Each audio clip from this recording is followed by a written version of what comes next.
La question de l'avortement n'est que un aspect de la problématique plus globale du contrôle démographique. L'avortement est un instrument du contrôle démographique au même titre que la contraception ou la stérilisation. L'Organisation mondiale de la santé a publié de nouvelles lignes directrices sur l'avortement dans lesquelles elle recommande aux États du monde entier d'abroger toute restriction de délai ou de conditions pour accéder à l'avortement. Des recommandations qui ont fait polémique et qui posent avec une acuité particulière la question du rôle et du pouvoir de cette institution.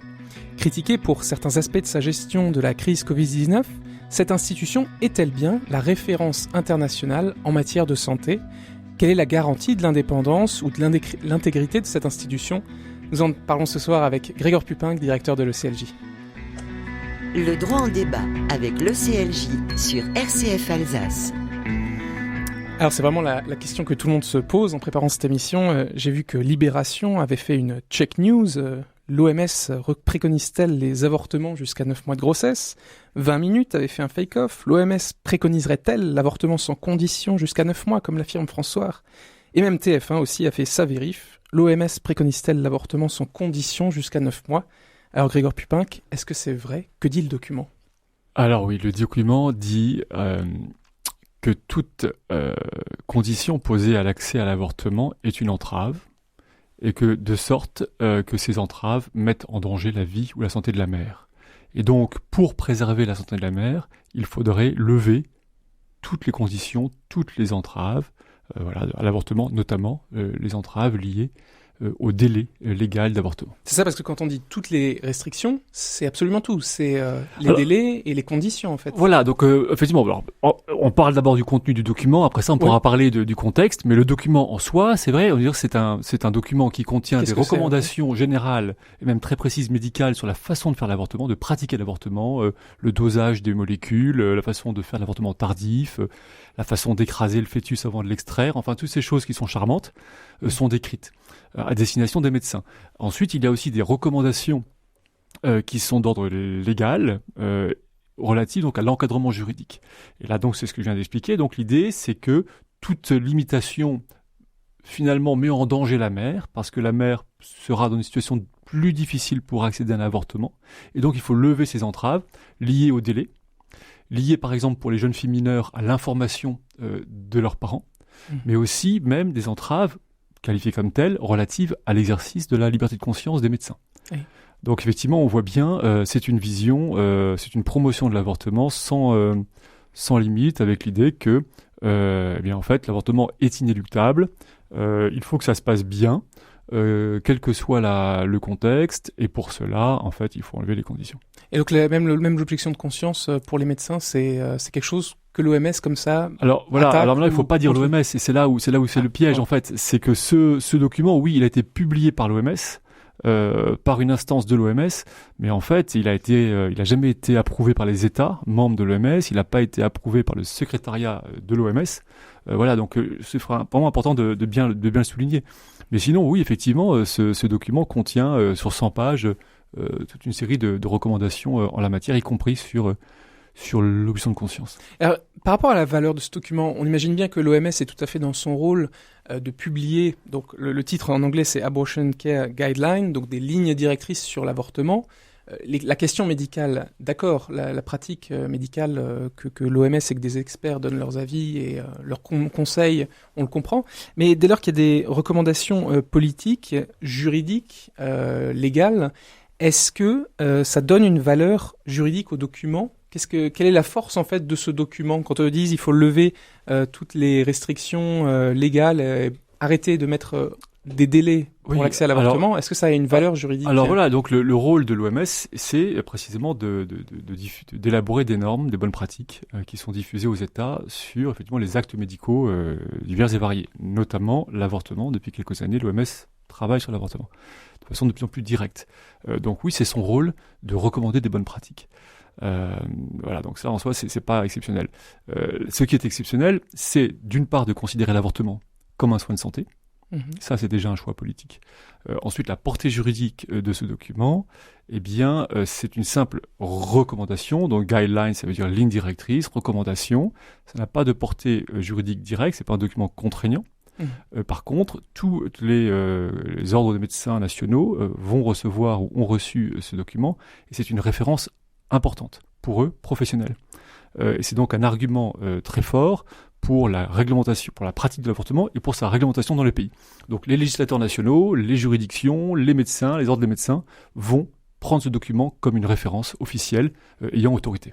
Et alors comment est-ce que c'est possible, si on prend un peu de hauteur de manière générale, pour arriver à l'élaboration d'un tel document, je vais dire aussi radical, dans le sens où ils invitent vraiment, c'est-à-dire ça a été validé par les journaux que j'ai cités au début, oui, l'OMS recommande d'abroger tout délai parce qu'ils disent que ça n'a aucune valeur médicale. Que certaines personnes soient pour l'avortement dans certaines circonstances, c'est une chose, mais je veux dire, même Emmanuel Macron s'est opposé à titre personnel récemment à l'extension du délai d'avortement à la demande en France, qui est passé donc de 12 à 14 semaines. Là, on a un document quand même qui promeut l'avortement donc jusqu'à 40 semaines, jusqu'au terme de la grossesse. C'est quand même exceptionnel. On est loin du discours de Simone Veil, qui disait elle-même aussi que l'avortement est toujours un drame, que personne n'y recourt de gaieté de cœur. Ouais. Là, on a un document qui dit l'avortement, il n'y a aucune raison pour... En fait, c'est parfaitement cohérent. Parce qu'effectivement, du point de vue médical, il n'y a aucune raison de poser un délai. Le seul critère médical, on peut dire, effectivement, c'est au plan pratique, le moment à partir duquel le fœtus commence à devenir solide, dur. Et donc, ces fameuses caps des 12, 13, 14 semaines, où le crâne du fœtus devient dur et il faut l'écraser avant de l'expulser. Donc là, il y a un côté pratique, pour la pratique de l'avortement.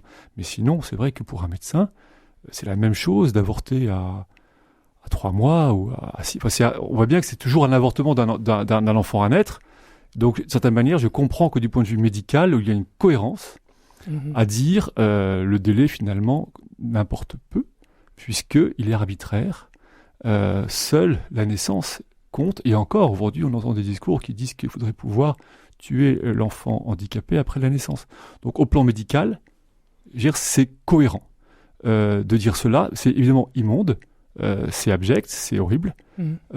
Mais souvenez-vous que devant la Cour suprême des États-Unis, le planning familial international et américain ont recommandé aussi à la Cour suprême de maintenir le droit à l'avortement jusqu'à la naissance. Ah oui. Parce qu'ils estiment que le délai recommandé de 14 semaines aux États-Unis dans l'affaire du Mississippi, qui est la Cour suprême était arbitraire. Et ils ont certainement raison. Oui, il y a une part d'arbitraire à fixer un délai à 12 ou 14 semaines, sauf le caractère, comme j'ai dit, relatif à l'ossification.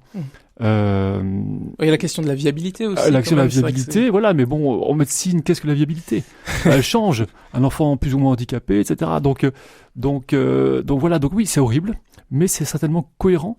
Et ça, je pense que ça exprime une certaine tendance que l'on voit de plus en plus à recommander l'avortement tardif, enfin, la légalisation de l'avortement tardif jusqu'à la naissance, et y compris parfois même après la naissance. Ah, il paraît quand même que certains médecins, donc au Canada, puisque c'est très rare les pays où l'avortement est libre à la demande jusqu'à terme, les journalistes ne pouvaient que citer quelques États américains.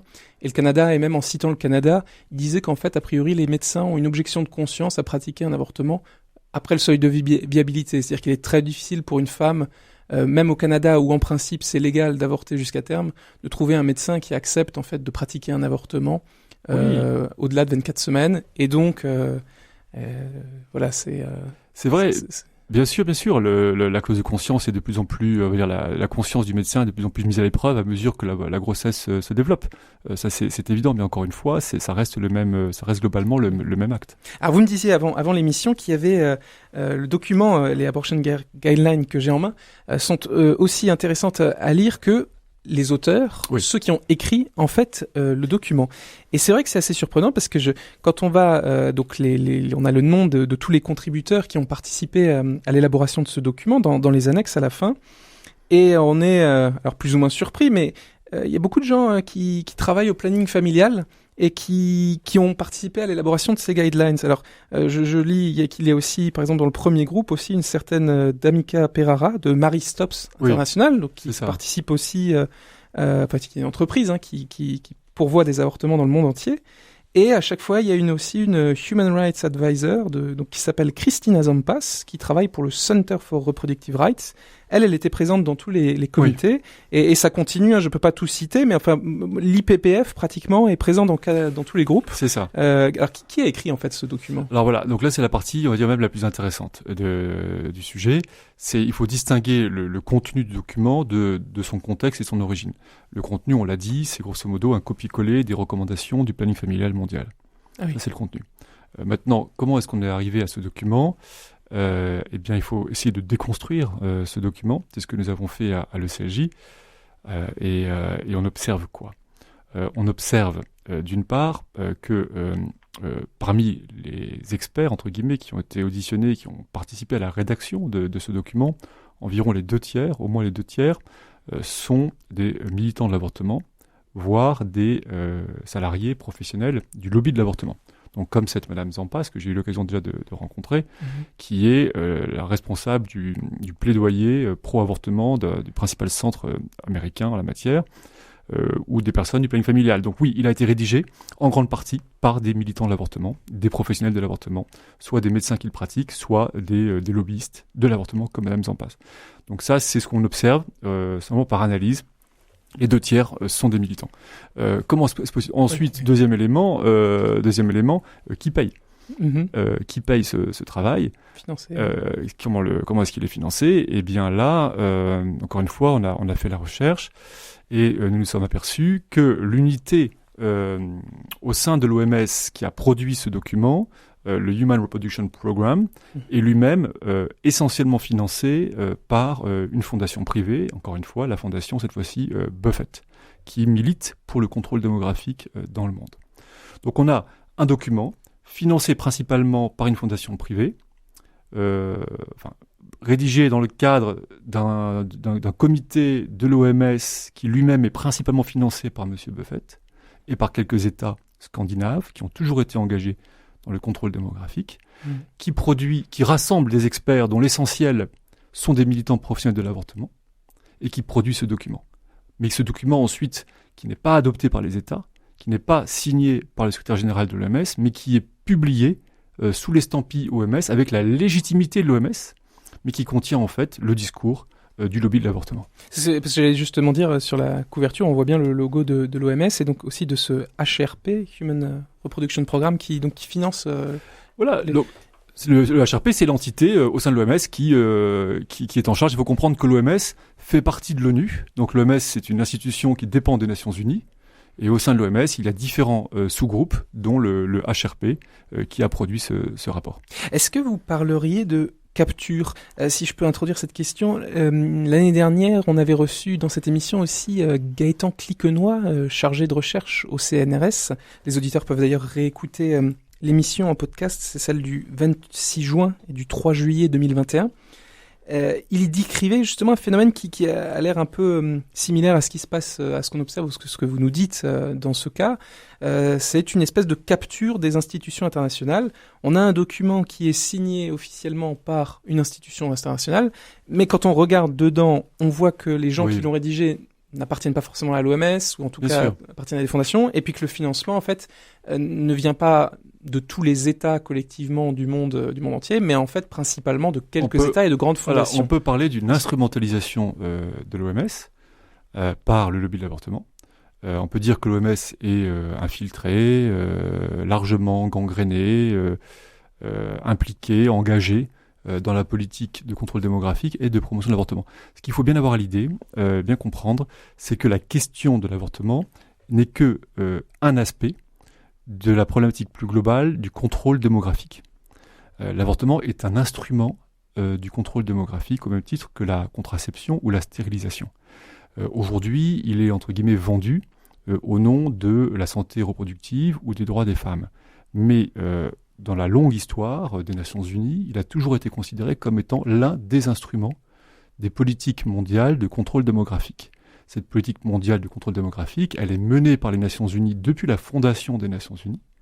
Il y a au sein des Nations Unies un fonds qui s'appelle le Fonds des Nations Unies sur l'élection de population, le FNUAP ou l'UNFPA, qui est engagé dans cette politique, en lien depuis l'origine quasiment même depuis l'origine, avec le planning familial international, donc depuis l'après-guerre, le planning familial est partenaire, on va dire, avec les Nations Unies pour mettre en œuvre des politiques de contrôle démographique à destination des pays en développement, des pays pauvres à forte croissance démographique.